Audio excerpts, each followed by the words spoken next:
And if any of you like to know, like a machine or desire to know, like you actually contemplate like the way things work, and sometimes they're just literal, but you really want them to be more.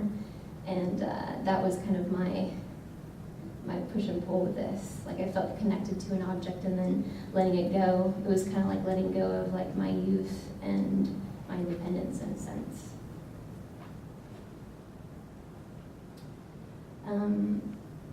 This is part of an installation that Off the Wall had at the Renaissance Center, which we showed some of those images earlier on. And this is actually just a series of like onion skin studies.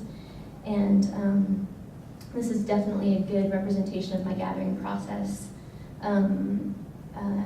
reconstructing and turning something kind of spineless into form. And what I did was actually just collected a bunch of different onion skins, and then added them back and glued them back, and then strung them. And that's a close-up.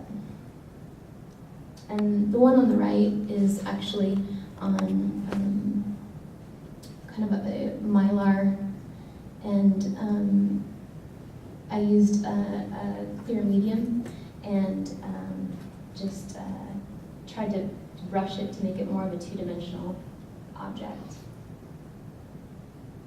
This was also displayed alongside, and these were a series of, basically I call them conversations, because I saved all the mussel shells from dinners that I've had with friends, and so these became kind of like sentimental or tokens or reminders of these conversations. And being from California, and this piece is entitled Laguna, they were very sentimental to me. And so I started to play with the interior and the exterior of them, how rough and ragged and worn the exterior is, and then how soft and just specific the interior is, just to protect a mussel.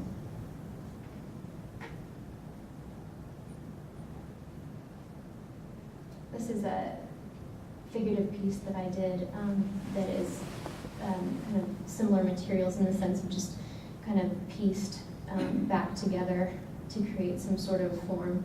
And these are all discarded drawings, like on the left, but then I put over like a similar medium to actually form it around the body.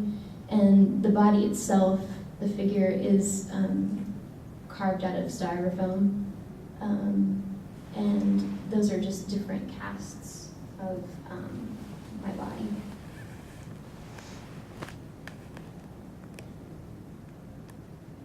This is a performance piece that I did where I created a mermaid tail out of duct tape and different colored gloves. And this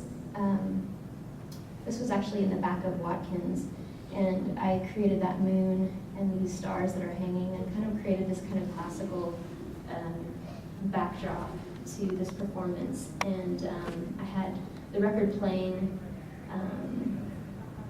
and spinning fast without real sound. You had more of just the noise of it spinning. And then I had a Tom Waits song in the background. It was actually instrumental, and it was just a saw being played. And I dragged myself from the right-hand side on the concrete, and then kept on trying to prop myself up, kind of in that classical pose on a rock as a mermaid is viewed, and kept on falling down. And this was an extension of just the idea of being like the product of your environment, and that was kind of the product of my environment. This next piece is a video that I did. It's about my first memory, and it was more of a sensory memory where it's about touch, and every time I experience a sensation, it's actually falling back into the bath or into water. It reminds me of my first memory of taking a bath with my mom. Just kidding. Let's see.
So this memory was more of a sensation, and it was a way for me to kind of re-enter that experience and associate that with kind of that feeling, and it transported me, and kind of it's more of an extension of my connection with water as well.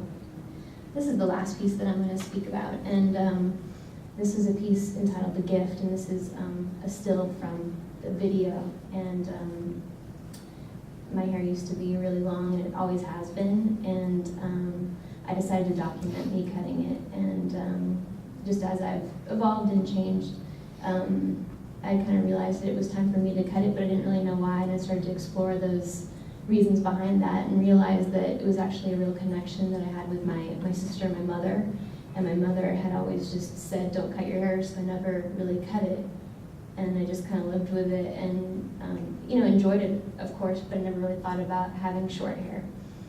And so I felt like when I cut it, I couldn't just let somebody cut it. I had to cut it myself, and then also I had to document it. Even if it wasn't just a piece, I just have to share it with them. And so I did, and I called it "The Gift," and it's just like about a 9-minute video of me braiding my hair into 4 parts and then cutting off the braids, and the sound that the braids make when they hit the floor is it's really beautiful, and I'm glad that I documented that. And this is the way that I presented it. These are the 3 of the braids representing me, my mother, and my sister, and then I had it presented in this box on a video screen and as a gift. I just want to end with this in conclusion, just that the unique way that I display my art makes my work significant to the community, our society, and our culture. I'd like to consider myself a bridge between the general public and the creative art world. I exist in this world as a member of the general public and share a common relationship as a being. The difference is that I can use these commonalities as a vehicle to the viewer, into a place of questioning and contemplation. I wish to challenge the way that we encounter each other and to show how the encounter changes us. If I can draw a person's attention and displace them from their reality into something transporting and beautiful, I have achieved my ultimate goal as a visual communicator. Thank you.